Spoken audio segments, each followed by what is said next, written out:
خوابوں کی تعبیر کے موٹے موٹے اصول کیا ہیں؟ کیا خوابوں کی تعبیر کے موٹے موٹے اصول کیا ہیں؟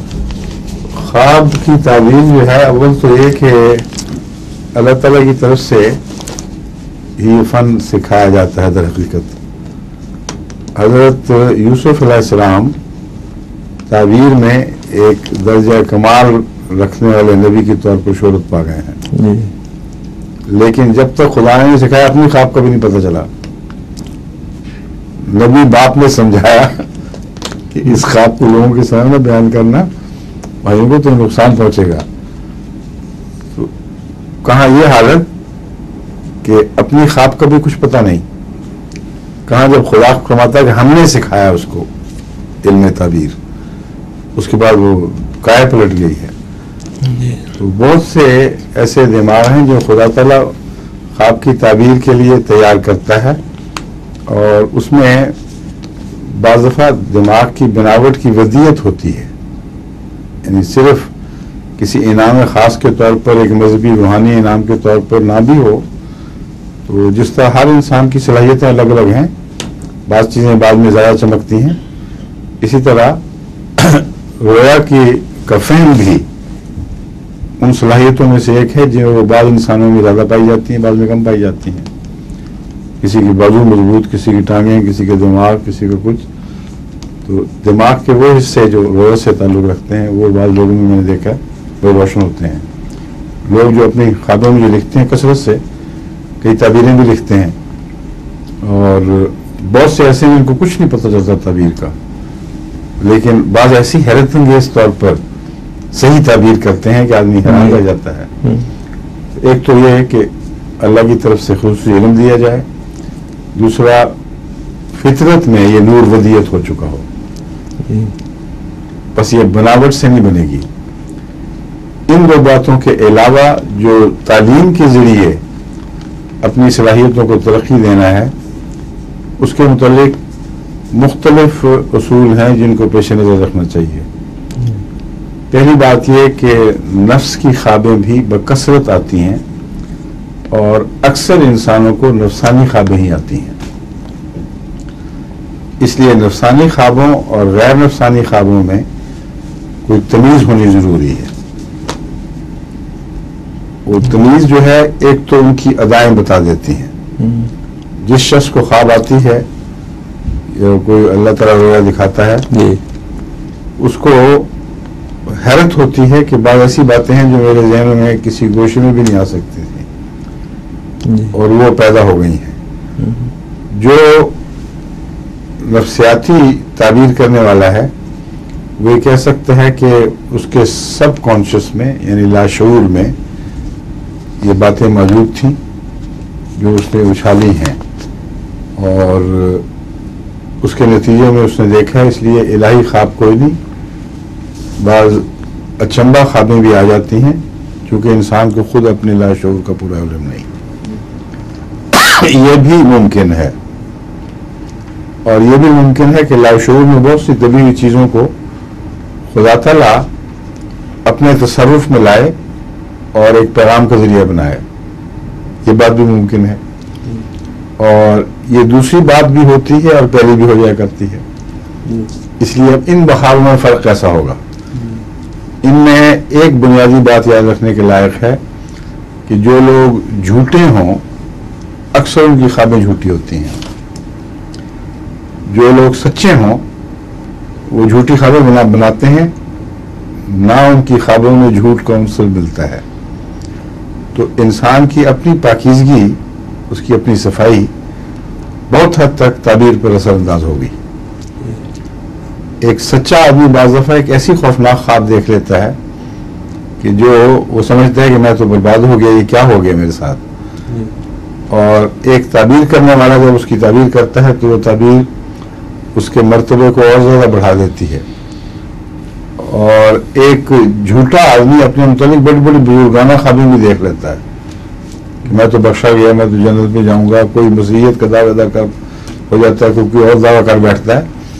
تو اس کا اپنا کردار, اس کا پس منظر دیکھنا چاہیے, اور پھر اس میں بیماری کے امکانات کو بھی دیکھنا پڑتا ہے. بس شخصیت اور رویا اگر ان دونوں میں تضاد ہو تو یہ بتا دے گا کہ یہ خواب سچی نہیں ہے، یہ پیغام جھوٹا ہے۔ ہمارے افریقہ میں بھی بعض لوگ بیمار ہو جاتے ہیں تو دعوے کر دیتے ہیں، ایک نے مسیح موعود، میں بھی ایک مسیح ہوں، یہ دعویٰ کر دیا۔ میں نے کہا حضرت مسیح علیہ السلام نے جو دعویٰ فرمایا وہ تمہیں علم نہیں کہ کتنے لمبے عرصے انتہائی انکساری کے باوجود اور باوجود اس کے کہ بار بار آپ تعبیریں کرتے تھے، اس وجہ سے آخر آپ کو ماننا پڑا، اور اس کے ساتھ وہ مسیح نفس صلاحیتیں اس کثرت سے عطا ہوئیں کہ وہ نشان بن گئیں، دعاؤں سے مردے زندہ ہو گئے تقریباً، جو نیم مردہ حالت میں تھے، اور پورا علم کا ایک سمندر عطا ہو گیا آپ کو۔ تم بتاؤ تمہیں کون کون سے نشان عطا ہوئے ہیں؟ کوئی ایک بتا دو، آئندہ کی کوئی خبریں بتاؤ، کوئی اور اپنے روحانی علمی کارنامے بتاؤ، تو انہیں مسیح نفس بن کے کیا کیا کیا ہے دنیا میں۔ تو بالکل گم ہو گیا وہ شخص، وہ ایک بھی چیز اس کے پاس نہیں تھی۔ تو صرف جھوٹا ہونا نہیں، بیمار ہونا بھی ایک وجہ تضاد بن جاتی ہے۔ ایسا شخص جو ذہنی طور پر بیمار ہوگا، اس کو اگر اعلیٰ درجے کی خوابیں آ رہی ہوں اور اس کے اندر کوئی بھی امتیازی نشان نہ ہو، اس کو قرآن کا بھی علم نہ ہو، حدیث کا علم نہ ہو، کوئی دین کے مفاہیم اس کو عطا نہ ہوئے ہوں، اور وہ دعویٰ کر دے کہ میں اس زمانے کا مسلم بنا کے بھیجا گیا ہوں، تو اس کی خبروں کی تعبیر اس کے سوا ہو ہی نہیں سکتی کہ تم بیمار ہو، اور اگر وہ جھوٹا ہے تو پھر جھوٹے ہو۔ تیسری چیز تعبیر تو اس کی ہو ہی نہیں سکتی۔ تعبیر کے لیے شخصیت اور تعبیر کے مضمون کا باہم دیگر موضوع ہونا ضروری ہے، ایک دوسرے کے ساتھ مطابقت رکھنا ضروری ہے، اور پھر صحیح تعبیر ہو سکتی ہے۔ میں اس لیے کہہ رہا ہوں کہ بعض لوگ دعووں کی طرف دوڑ پڑتے ہیں، اور اس کی وجہ ذہنی بیماری جو آج کل یہ بغورت میں عام ہے، اور اس کی اہمیوں میں دعووں کی وجہ یہ ہے کہ یہ بیماری دوسروں میں ہو تو کچھ اور قسم کے پاگل پن کودتے ہیں، جس کی ضرورت میں نیکی ہو وہ لاشعور سے وہی نیکی ابھرتی ہے اور بیماری کا اظہار بن جاتی ہے۔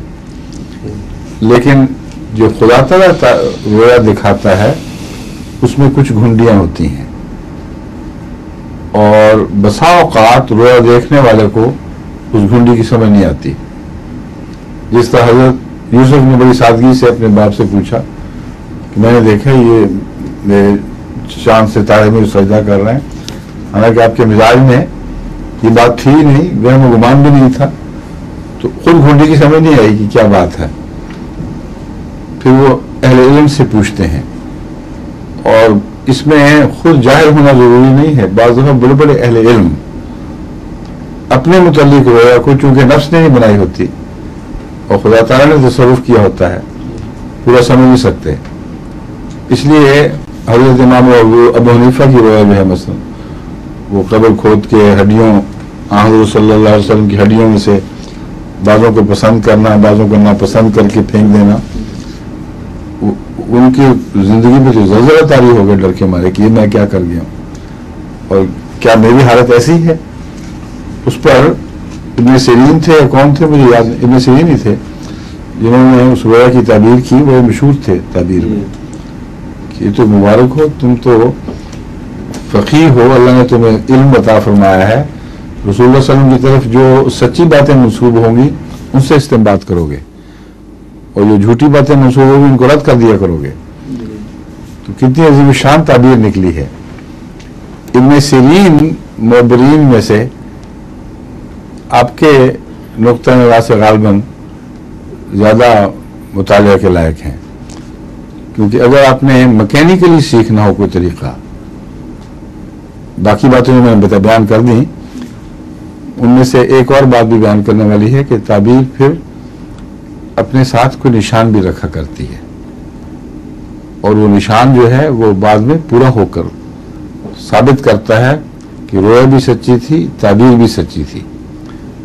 اور بغیر نشان کے اللہ کی طرف سے پیغام نہیں ملا کرتا. اس پیغام میں ضرور کوئی نہ کوئی نشان ساتھ مدغم ہوتا ہے، مخفی ہوتا ہے، یا بعض دفعہ ظاہر بھی. مثلا حضرت ابراہیم، حضرت یوسف علیہ السلام نے خود جس رویا کی تعبیر کی، اس کا تعلق اگلے 7 سال بلکہ 8 سال سے تھا، اور اس وقت اس کے آثار کوئی بھی ظاہر نہیں ہوئے تھے، اور بادشاہ وقت کو دکھائی گئی، اس لیے کہ بادشاہ ذمہ دار ہے اپنی رعایا کے خوراک کا، اس کی دیکھ بھال کا. اس لیے اللہ تعالیٰ نے بادشاہ کو دکھائی، اور غیر بادشاہ کو دکھاتی تو بادشاہ اس پہ عملی نہ دکھائی جاتی رویا، تو اس پہ بادشاہ عملی نہ کرتا، رویا کا پیغام بھی بیکار جاتا. اس لیے وہ جو بعد کے حالات ظاہر ہوئے ہیں 7-8 سال تک مسلسل، وہ بتا رہے ہیں کہ تعبیر بھی سچی تھی، رویا بھی سچی تھی. تو یہ بھی ایک طریق ہے رویا کے پہچاننے کا. اگر فوراً آپ ایک تعبیر کر دیتے ہیں اور وہ بعد میں جا کر غلط ثابت ہوتی ہے تو خود پتہ چل جائے گا. اور تعبیر عجیب ہو، اس کے کوئی آثار نہ ہوں، اور پھر اس طرح ظاہر ہو کہ اس کا رویا بین کے اپنے تصرف سے کوئی تعلق نہ ہو، اس کی جو اختیارات کا دائرہ ہے اس سے باہر واقع ہو، تو وہ قطعی طور پر ثابت ہو جائے گا کہ یہ سچی رویا ہے. مگر جو میکینیکل طریقے ہیں، اسکول کی تعلیم کے ذریعے جو آپ سیکھتے ہیں چیزیں، ان میں ابن سیرین کا طریق بہت اچھا ہے. وہ مختلف امکانات بتا دیتے ہیں کہ اگر رویا میں مثلا دانت دیکھو تو دانت کا یہ مطلب بھی ہے، یہ مطلب بھی ہے، یہ مطلب بھی ہے. اگر دانت نکال کے ہاتھ میں پکڑے رکھو تو یہ ایک نعمت ہے، اگر پھینک دو تو کسی پیارے کی زندگی کا نقصان بھی ہو سکتا ہے، وغیرہ وغیرہ. تو یہ جو ابن سیرین ہیں، اور ایک اور امام ہیں شیعہ امام باقر، ان کی رویا کی تعبیر بھی تعبیر جو تاثیر الانام میں درج ہیں، ان سے معلوم ہوتا ہے کہ ان کو بھی اللہ تعالیٰ نے خاص اس کا علم اور فن بخشا تھا. تو ان کتابوں، ان کے مطالعہ کریں ان رویوں کا، جن کے متعلق تعبیروں کی کتابوں نے ان کے واقعات محفوظ کیے، اور پھر اعلیٰ روحانی درجے رکھنے والے معبرین نے تعبیریں کی، ان پر غور کریں. اور یا پھر حضرت مسیح علیہ السلام نے جو تعبیریں فرمائیں اپنی رویا کی اور دوسروں کی، ان سے سیکھیں طریقہ. بہت دلچسپ فن ہے یہ، مگر جیسا کہ میں نے بتایا ہے اصل میں تو ودیعت ہوتا ہے. ہمارے سید نعیم شاہ صاحب یہاں رہتے ہیں لندن میں، آپ کے واقف ہیں کہ نہیں؟ ہاں، ایک دفعہ حضرت سید میرا پا کے گھر حضرت صاحب کی باری تھی، اور کھانا دوپہر کا کھانا اکٹھے کھاتے تھے، چوکیاں بچھی ہوتی تھی اس زمانے میں، کچے مکان تھے. تو نعیم اور نسیم وغیرہ بھائی، یہ بھی بھائی وہیں تھے اس وقت. تو نعیم بھی ساتھ بیٹھا وہ کھانا کھا رہا تھا. تو نعیم نے کہا کہ حضور میں نے ایک رویا دیکھی ہے، کیا تعبیر ہے؟ تو ہم نے کیا دیکھا ہے؟ نعیم نے کہا میں نے دیکھا میں مچھلی پکڑی ہے. چھوٹی تھی کہ بڑی تھی؟ انہوں نے کہا چھوٹی تھی. اور تم امتحان والا تو نہیں دیکھے آئے کوئی؟ انہوں نے کہا ہاں میں دیکھ آیا ہوں. اگر تم فیل ہو گئے ہو. ہم حیران رہ گئے کہ یہ سوال رویا کیا، سوال کیا، اس کا کیا تعلق تھا. تو مسلم نے فرمایا کہ بڑی مچھلی ایک ایسے غم کی نشانی ہوتی ہے جو اگل دیتی ہے وہ، چونکہ اس لیے وقتی صدمہ اور اس سے نجات. اور چھوٹی مچھلی جو کھا لے اس کو اگلتی نہیں، اس لیے ایسا صدمہ جو پہنچ گیا.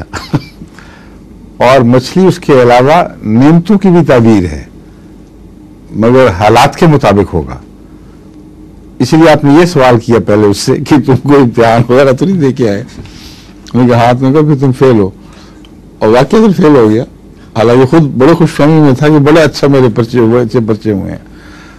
تو یہ ایک ایسا فن ہے جس کو محض میکینیکلی سیکھا جا نہیں سکتا، مگر کچھ نہ کچھ مطالعہ سے فائدہ ضرور پہنچ جاتا ہے.